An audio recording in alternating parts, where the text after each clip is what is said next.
5টা পুরস্কার আছে এতেকাফকারীদের জন্য।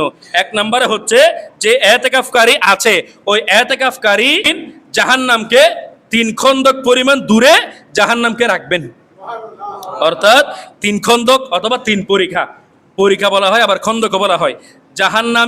জাহান্নাম যেটা আছে ওই জাহান্নামটা এতেকাফকারী ব্যক্তি থেকে 3 খন্দক পরিমাণ দূরত্বে রাখা হবে। এক সাহাবায়ে কেরামগণ জিজ্ঞেস করলেন, ইয়া রাসূলুল্লাহ, ইয়া হাবিবাল্লাহ, 1 খন্দক পরিমাণ কতটুকু? তখন আমার দয়াল নবী বলতে লাগলেন, এ আমার সাহাবায়ে কেরাম, 1 খন্দক পরিমাণ হচ্ছে আসমানের জমিনের নিচ থেকে শুরু করে আসমান পর্যন্ত যতটুকু জায়গা আছে এটা সম্পূর্ণ হচ্ছে 1 খন্দক। এইরকম 3 খন্দক পরিমাণ জায়গা দূরবর্তী জায়গার মধ্যে আল্লাহ রাব্বুল আলামিন জাহান্নামকে রাখবেন। যারা এতেকাফ করবে তাদের জন্য বলতেছি। এরপরে 2 নম্বরে হচ্ছে যারা এতেকাফ থাকবে এই 10টা দিন, যারা হজ করতে যেতে পারতেছে না, টাকা নাই, পয়সা নাই, ওমরা করতে যেতে পারতেছে না, আমার একটা সামর্থ্য আছে, অনেক ভাইরা পোস্ট করে না, ইনশাআল্লাহ একদিন যাব, একদিনও মদিনার মুসাফির হব, একদিন ইনশাআল্লাহ মক্কার মুসাফির হব, এইভাবে অনেকে বলে না বিভিন্ন জায়গার মধ্যে। তো তাদের জন্য একেবারে ঘরোয়া যে রিকোয়েস্ট সেটা আমার পক্ষ থেকে হলো, যারা এতেকাফকারী আছে অর্থাৎ যারা এতেকাফ থাকবে তাদের জন্য আল্লাহ রাব্বুল আলামিন 2টা কবুল হয়েছে এইরকম, অর্থাৎ 2টা মকবুল হজ এবং 2টা উমরার সওয়াব আল্লাহ রাব্বুল আলামিন প্রদান করবেন। সেই জন্য এটা রমাদানুল কারিমে মকবুল হজ, এটা কবুল হয়েছে কি হয় নাই।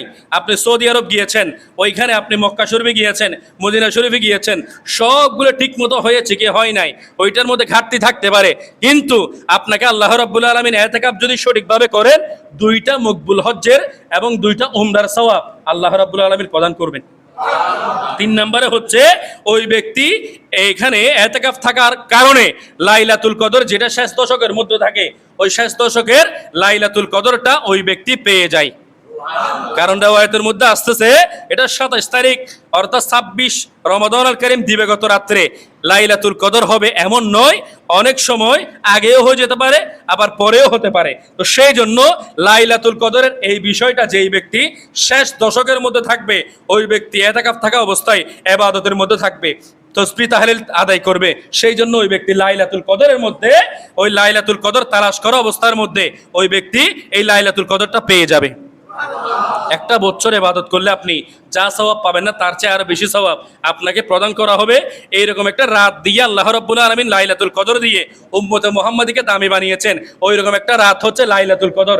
ওই লাইলাতুল কদর যে ব্যক্তি ইতিকাফ থাকবে ওই ব্যক্তি পেয়ে যাবে। বড় করে বলেন না সুবহানাল্লাহ। 4 নম্বরে হচ্ছে ইতিকাফকারী যদি এখানে ইতিকাফ করে মসজিদের মধ্যে অবস্থান করার কারণে ওই ব্যক্তি সমাজের মধ্যে যতগুলো মানুষ আছে, এখানে কয়টা পরিবার? অনেকগুলো পরিবার আছে না?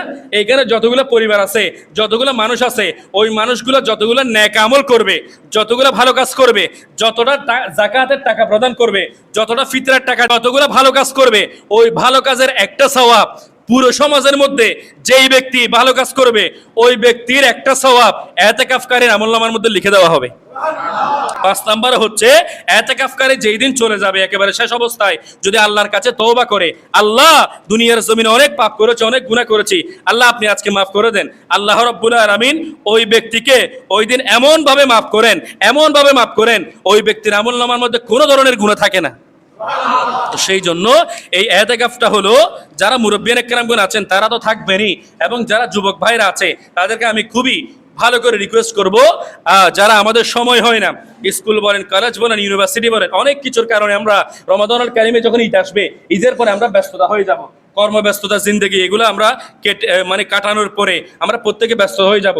অনেকে চাকরির মধ্যে, অনেকে ব্যবসার মধ্যে, অনেকে পড়াশোনার মধ্যে, এক একজন এক একদিকে চলে যাবে। তো সেই জন্য আমি প্রত্যেককে বলবো এই ইতিকাফটা যদি আমরা প্রত্যেকে থাকি অন্তত মসজিদের সাথে একটা সম্পর্ক হবে।